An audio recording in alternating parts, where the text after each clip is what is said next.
Hola, hola, bienvenidos a Por Amor al Horno, gracias por estar allí.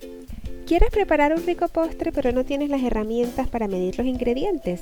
No te preocupes, a continuación un par de tips para medir. Vamos a comenzar con las cucharillas que son las más fáciles de sustituir. Simplemente tomamos una cucharada sopera y una cucharada de postre de nuestros utensilios. Una cucharadita en una receta sería una cucharadita de postre colmada, pero no con una montaña muy grande, sino así más o menos como se ve acá.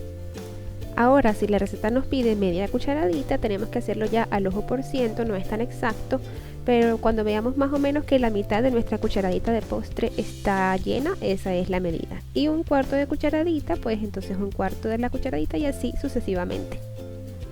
Mismo procedimiento cuando una receta nos pide una cucharada, tomamos una cucharilla sopera de nuestros utensilios y medimos que esté colmada, pero no excesivamente llena, sino realmente la cantidad que la cucharilla toma.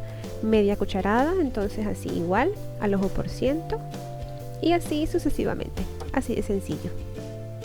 Ahora vamos a hablar de las tazas. Aquí tenemos diferentes opciones porque en casa tendremos tazas de café, tazas de té, vasos de vidrio, envases de plástico, entonces decidir cuál utilizar es un poco complicado. Una taza como esta, por ejemplo, podría ser una opción si vamos a medir tazas completas, pero si vamos a medir medias tazas o cuartos de taza es ya más complicado porque el diámetro inferior no es igual al diámetro superior. Lo que quiere decir que el volumen general de la taza no es el mismo cuando tenemos la mitad inferior o la mitad superior. Nuestra próxima opción entonces es una taza de este tipo, cuyo diámetro superior y diámetro inferior son iguales, por lo tanto el volumen de la taza es en general el mismo. El volumen que ocupa la mitad inferior de la taza es igual al volumen que ocupa la mitad superior.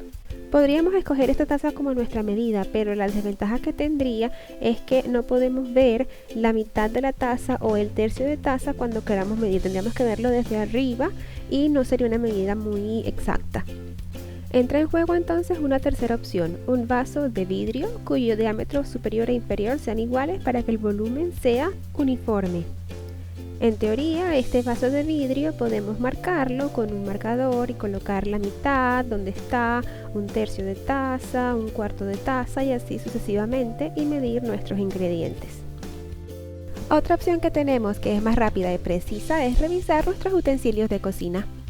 Por ejemplo, si ustedes tienen un aparatico como este, es muy probable que les haya venido con un vaso que tenga medidas, como este. Este vaso tiene hasta 700 mililitros de capacidad y si ya sabemos que una taza de líquido es 250 mililitros, pues listo, con este vaso medimos 250 mililitros y tenemos una taza del ingrediente. Lo mismo aplica al vaso de la licuadora. El vaso de la licuadora muy probablemente tenga medidas en diferentes unidades. Por ejemplo, mi vaso de la licuadora tiene medidas en litros, en pintas, en onzas líquidas y en tazas.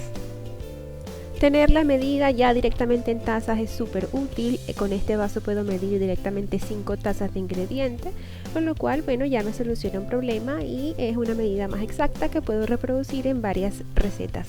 Por último, revisen sus ollas, sus cacerolas, casos. A lo mejor, como en mi caso, ustedes tienen también medidas allí y pueden utilizarlas para tomar las medidas líquidas de lo que les pide una receta. Con esta ollita, por ejemplo, puedo medir hasta 4 tazas o 1 litro. Como un pequeño experimento, yo medí una taza de líquido en mi ollita y la transferí a uno de los vasos que quería utilizar. Una taza de líquido son 250 mililitros y bueno, como ven, cupo completamente en esta taza, entonces yo puedo usar una cosa o la otra para mis recetas. De esta manera ya yo sé que el volumen en líquido que ocupa este vaso es el mismo volumen que me va a ocupar de ingredientes secos. Entonces, para medir, por ejemplo, la harina, utilizo cucharilla para llenar el vaso hasta el tope para que la harina no se me compacte mucho. Y luego con un cuchillo, cuando ya haya cubierto toda la taza o el vaso, recorro todo el borde eliminando el exceso con la parte plana de este cuchillo. Luego, si quiero medir media taza, hago el mismo procedimiento y como en este caso escogí un vaso transparente, puedo mirar o puedo haber marcado también dónde está el punto medio y de esa manera medir la mitad de la taza de harina o un tercio, lo que necesite, en este vaso. Es importante medir todos los ingredientes secos primero y después medir los ingredientes líquidos. Entonces, por ejemplo, si voy a usar el mismo vaso, puedo medir aquí 1,5 tazas de agua para mi receta, pero la mido sobre otro recipiente más grande donde yo pueda volcar entonces esa cantidad de líquido y transportarla hacia donde está mi mezcla completa. Si nos acostumbramos a medir todos los ingredientes antes de comenzar con el proceso de horneado o de preparación de la mezcla, ahorraremos tiempo y nos aseguraremos de no colocar extras o sobrepasarnos de cantidad cuando estemos mezclando. Lo que he compartido el día de hoy son solo tips para comenzar y tips para resolver problemas puntuales y temporales.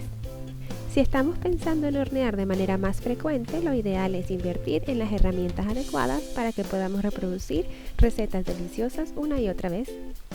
Espero que esta información les sea de utilidad, espero que les haya gustado y que no se hayan aburrido mucho de escucharme hablar por más de 6 minutos sobre el tema. Y si tienen preguntas, dudas o sugerencias, escríbanme un comentario y con gusto les responderé. Muchas gracias por estar allí, que tengan un feliz día, noche, madrugada, dependiendo de donde se encuentren, y nos vemos en la próxima oportunidad.